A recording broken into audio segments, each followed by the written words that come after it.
Why do people have such a hard time saying no?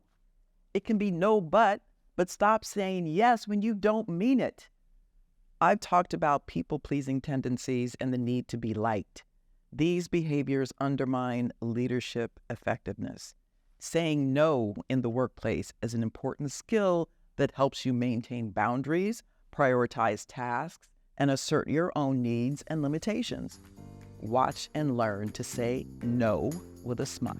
Hi, I'm Jenny Clark, a conscious leadership expert who spent 2 decades in executive recruiting and talent management. Having worked with giants like Google, Spencer Stuart, I discovered that the secret to transformative leadership lies in the 5 dimensions of conscious leadership. And I'm here to help you unlock your full potential. Join me on this channel as we embark on an honest and vulnerable journey together to become the kind of leader that genuinely inspires organizational transformation. I have a few ways you can get involved in this conscious community. First, I've created a free career map to help you uncover your next career move. Second, I've created exclusive content for you with a community of like-minded leaders. And lastly, I send out a free newsletter every week. To learn more, check out the description of this video. When I joined the global search firm Spencer Stuart in the late 90s, I was the first African-American consultant, recruiter, to join the Chicago office, which was also the corporate headquarters.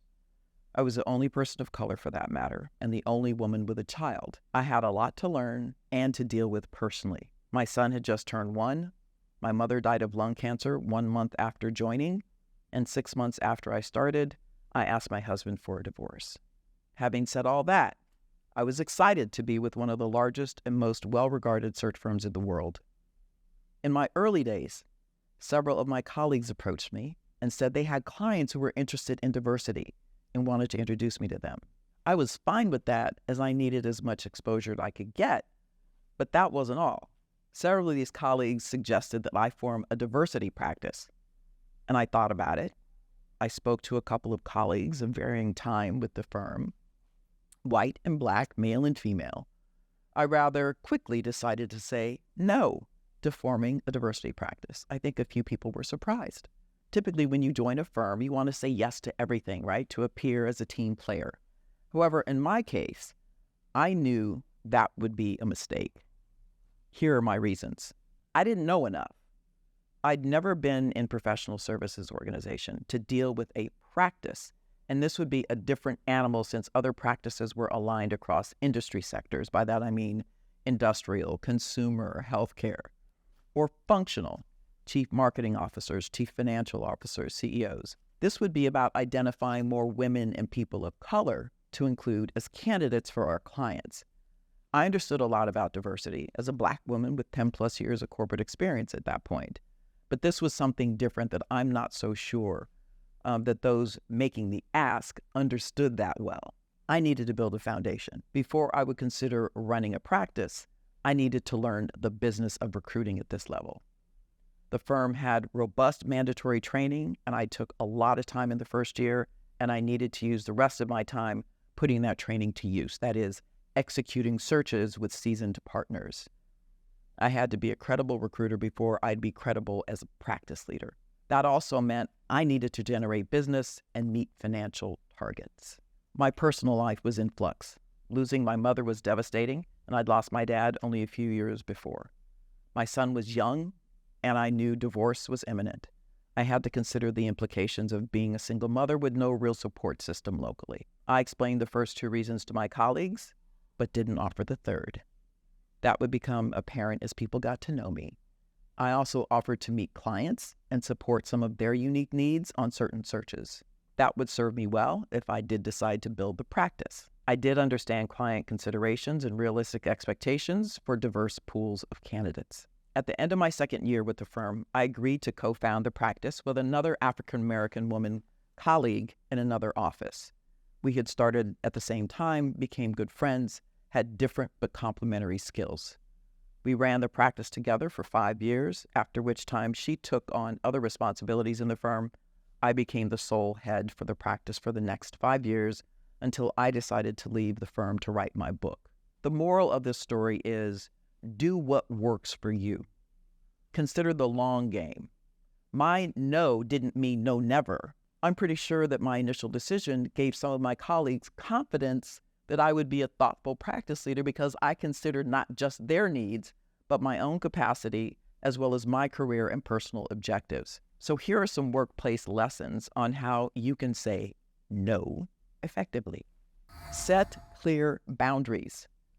Consistently establish clear boundaries for your time, your energy, and your workload. Understand your capacity and what you can realistically handle. This means putting yourself first, which, by the way, doesn't mean you're selfish. It means you know how to protect yourself and your interests. Practice assertiveness, not aggressiveness. Understand that saying no doesn't have to be confrontational or negative. You can be assertive and polite in your refusal. An assertive no conveys your point without damaging relationships or causing unnecessary conflict. People will learn to respect you without fearing you. For those who can't respect your decision, you might have to wonder if they're the ones with selfish interests.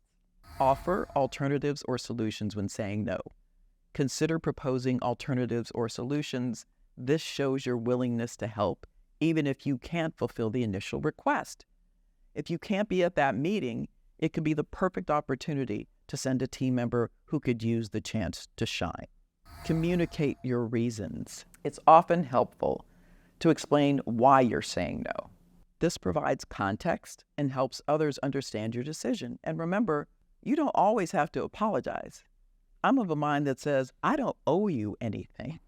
Might sound harsh, but think about it. Most of the time, each of us has the right to choose. Your ask is not necessarily my obligation. I think my story about starting the diversity practice at Spencer Stuart illustrated that. Avoid overcommitment. Saying yes to everything can lead to overcommitment and burnout. Learn to say no to protect your time and well-being. And don't just think about the immediate ask, but the prep time, the ongoing commitment of time or other resources that ask might include. Here's what I want you to take away. Remember that saying no is a valuable skill that can enhance your effectiveness and well-being in the workplace.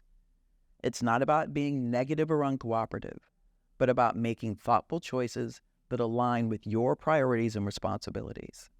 I know firsthand how taking that first step can be the catalyst for a life-changing transformation.